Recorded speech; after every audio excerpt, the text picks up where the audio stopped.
Bene data bakundwa b'umwami Yesu Kristo, mwese abakurikira izi nyigisho tubahaye ikaze mu biganiro bya Saveur Divine. Ibi biganiro mu bitegurirwa n'abavugabutumwa bwiza batandukanye, akaba ari umuhamagaro ugendera ku ijambo ry'Imana byanditse mu gitabo cy'ubutumwa bwiza uko bwanditswe na Matayo ibice 24 umurongo wa 14. Kandi ubutumwa bwiza bw'ubwami buzigishwa mu isi yose ngo bube ubuhamya bwo guhamiriza amahanga yose, nibwo imperuka izahera ko ize. Ibi biganiro mubikurikira ku channel ya YouTube yitwa Saveur Divine. Tubifurije kugubwa neza. Imana Data ari nayo so ibaho umugisha.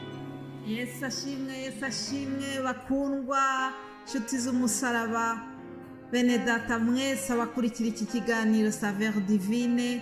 Nejejwe n'Imana mu mutima wanjye, nishimiye kongera kubakira muri uyu mwanya mwiza wo kumva ijambo ry'Imana. Murabizi yuko twari tumaze icyumweru cyose tutari kumwe, twafashe akanya ko kuba ducecekeye imbere y'Imana kugira ngo twongere twumve icyo Umwuka Wera atuganiriza, kugira ngo twongere tuvome amavuta yo kuzashobora kubagezaho ibyo Imana iduteganyiriza muri iyi minsi yo kurangiza umwaka, ndetse no muri uyu mwaka wa 2023 tugiye kuzatangira. Imana ishimwe rero, ndayishimira yuko yaturinze. Wowe unyumva nanjye ukuganiriza muri aka kanya, ndahamya neza yuko twabonye uburinzi bw'Imana. Iyo tuba tutarabubonye ntabwo tuba dushobora kumvikana kuri ubu buryo bw'ikoranabuhanga Imana yaduhaye. Haleluya! Dushimiye Imana rero kubwa byose, nshimiye Imana cyane kubw'uyu munsi dutangiye. Imana iduhana umugisha. Ikaze mwese. Reka dutangire iki kiganiro cyacu turebera hamwe amagambo meza yanditse muri Zaburi ya 95. Haravuga ngo nimuze turirimbire Uwiteka, tuvugirize impundu igitare cy'agakiza kacu, tujye mu maso ye tumushima, tumuvugirize impundu n'indirimbo, kuko Uwiteka ari Imana ikomeye. Aleluya! N'umwami ukomeye usumba ibigirwamana byose. Haleluya! Murongo wa 6 w'Izaburi bakatubwira ngo nimuze tumuramye twunamye, dufukamire Uwiteka umuremyi wacu, kuko ari we Mana yacu, natwe turi abantu b'icyanya cye, turi intama zo mu kuboko kwe. Uyu munsi icyampa mukumva izina rye. Aleluya! Uyu munsi icyampa wowe unyumva ugasobanukirwa yuko iri ngira atari ijwi ryanjye, ahubwo ni ijwi ry'Imana inyura muri njyewe ikangira igikoresho cyayo kugira ngo ikubwire ngo ni ukuri Imana ni umwami ukomeye isumba byose. Imana yakubereye umurinzi. Imana iracyagukunda. Imana yarakurinze muri iyi minsi yose itambutse, muri aya mezi 12 yase yarangiye. Ndabona yuko nuko nguko kugiye kurangira. Iminsi yabaye myinshi, iminsi twarinzwe ni myinshi, umwaka wose urarangiye. Turi mu buntu bw'Imana. Mureke rero tuyishimire, tuyihimbarize kuko irabikwiriye. Ngo turi intama zo mu kuboko kwe. Aleluya! Uwiteka niwe mwungeri wacu, ntabwo tuzakena, natwe turi intama ze. Kandi ni ukuri ngo Uwiteka ajya amenya intama ze, akazitaho, izirwaye akazirwaza, izivunitse akazicindagiza, akazigendesha buhoro, izakomeretse akazomora. Ndakwifuriza kugira ngo ni ukuri ugire Uwiteka akubera umwungeri mwiza. Aleluya! Dufite akamenyero yuko mu bihe nk'ibi ngibi byo kurangiza umwaka, abantu bajya basubiza amaso inyuma, bagakora bilan, bagashima Imana ku byo babayemo byose, haba ari ibibi cyangwa ari ibyiza. Ijambo ry'Imana ridusaba kugira ngo dushime Imana muri byose. Abana b'Imana rero natwe dusubije amaso inyuma, ni ukuri tugomba gushima Imana ku byatubayeho byose. dushima imana ku migisha yaba ifatika yaba n'imigisha yayindi idafatika. Ndagira ngo wowe unyumva umfashe dushima imana kuko yatubereye ubwihisho muri iyi minsi yose itambutse. Njyewe ubabwira ndashima imana cyane kubw'ubugingo bushya tubonera muri Yesu Kristo. Ndashima imana kubw'umwana wayo Yesu Kristo yaduhaye.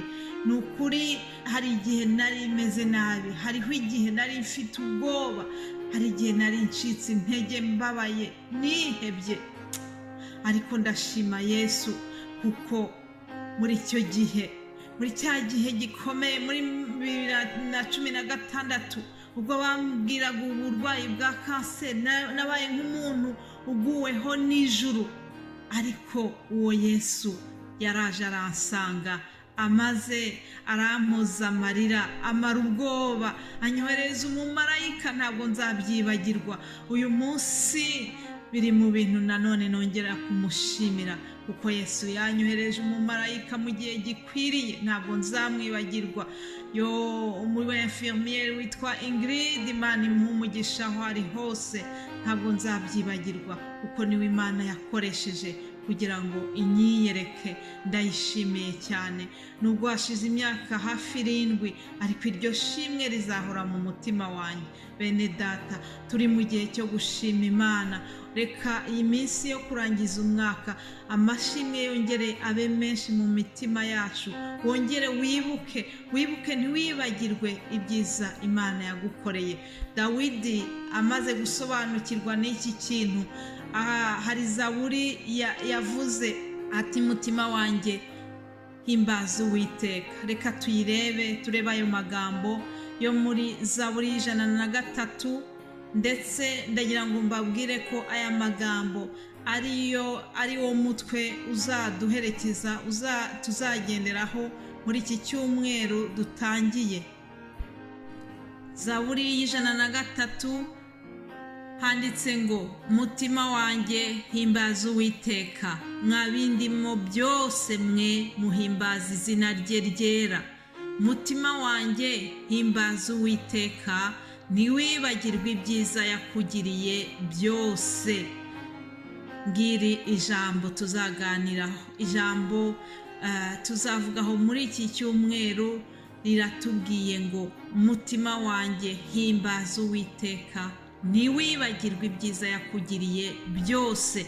Mwene data unyumva, wowe ujya ukurikira bino biganiro bya Saveur Divine, haba mu rurimi rw'igifaransa, haba mu rurimi rw'ikinyarwanda, icyongereza ndetse n'igiswahili, reka nkubwire ngo ntiwibagirwe ibyiza Imana yakugiriye byose.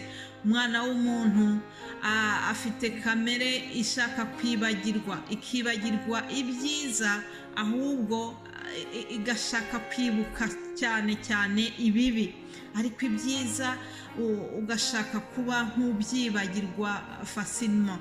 Ariko ijambo riratubwiye ngo ntiwibagirwe ibyiza Imana yakugiriye byose. Dawidi wanditse aya magambo, birashoboka yuko yari amaze kwibuka ibintu byose Uwiteka yamugiriye. Yibutse ukuntu Uwiteka yamukunze, akamuhitamo mu bana bavukana, kandi ari we wari bucura, kandi ari we wabonekaga ko ari nkaho asuzuguritse, ariko Uwiteka aramureba, aravuga ati nabonye umutima wanjye wishimira. Haleluya. Dawidi yibutse yuko Uwiteka yamukunze kurusha uko ababyeyi be bari bamukunze. Dawidi yibutse yuko Uwiteka yamurwaniriye ubwo yarahanganye na Goliyati, wa wundi wari warazengereje ubwoko bw'Isirayeli. Uyu mufilisiti utarakebwe, bose baramutinyaga, babonaga ari igihangange, ari nta wagishobora, ariko Dawidi aramuhangara. Ibuye rimwe gusa niryo yamwicishije, ryabuye ngo ni Yesu.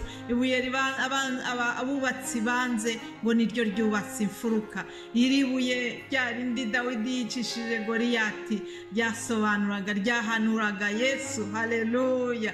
Nuko Dawidi yibuka uburyo uburyo Uwiteka yabanye nawe, uburyo yagiye amufasha kuragira intama, ngo hari n'igihe ngo yarwanaga n'amadubu akayica.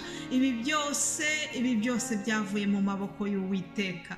Nuko rero aricara aravuga ati mutima wanjye uramenye ndazi yuko umutima w'umwana w'umuntu wibagirwa vuba, ariko uramenye ntukibagirwe ibi ngibi byose Uwiteka yangiriye. Haleluya. Nawe ndakubwiye ngo nshuti yanjye, ahuri ndakwinginga ngo ntiwibagirwe, ntihagire ikintu na kimwe cyakwibagiza ibyiza Uwiteka yagukoreye. Waba uri guca mu bihe bikomeye, ariko ntihagire ikikwibagiza yuko hari ibintu byiza Imana yigeze kugukorera. Ndakwinginga rero kugira ngo uzamfashe, uzabane natwe muri uyu mwanya mwiza wo kwibuka iby'Imana yagukoreye. Imana ibaho umugisha. Reka dusenge. Mana Data wa twese wo mu ijuru, tukuzamuriye icyubahiro, turagushimiye kuko uri kumwe natwe. Turagushimiye Mwami wacu kuko watubereye Imana ikomeye. Turagushimiye yuko twabonye uburinzi bwawe muri iyi minsi yose itambutse. Turagushimiye kubw'ijambo ryawe wahumetse kugira ngo ridufashe. Turagushimiye kubw'umwuka wawe wera utuyobora. Izina ryawe nirikomeze rishyirwe hejuru. Bana na buri wese wumvise iri jambo, kandi turasenze kugira ngo wowe ubwawe uherekeze ijambo ryawe kuko ari isezerano ryawe. Urakoze Mana, tubisenze twizeye mu izina rya Yesu Kristo umwami wacu. Amen.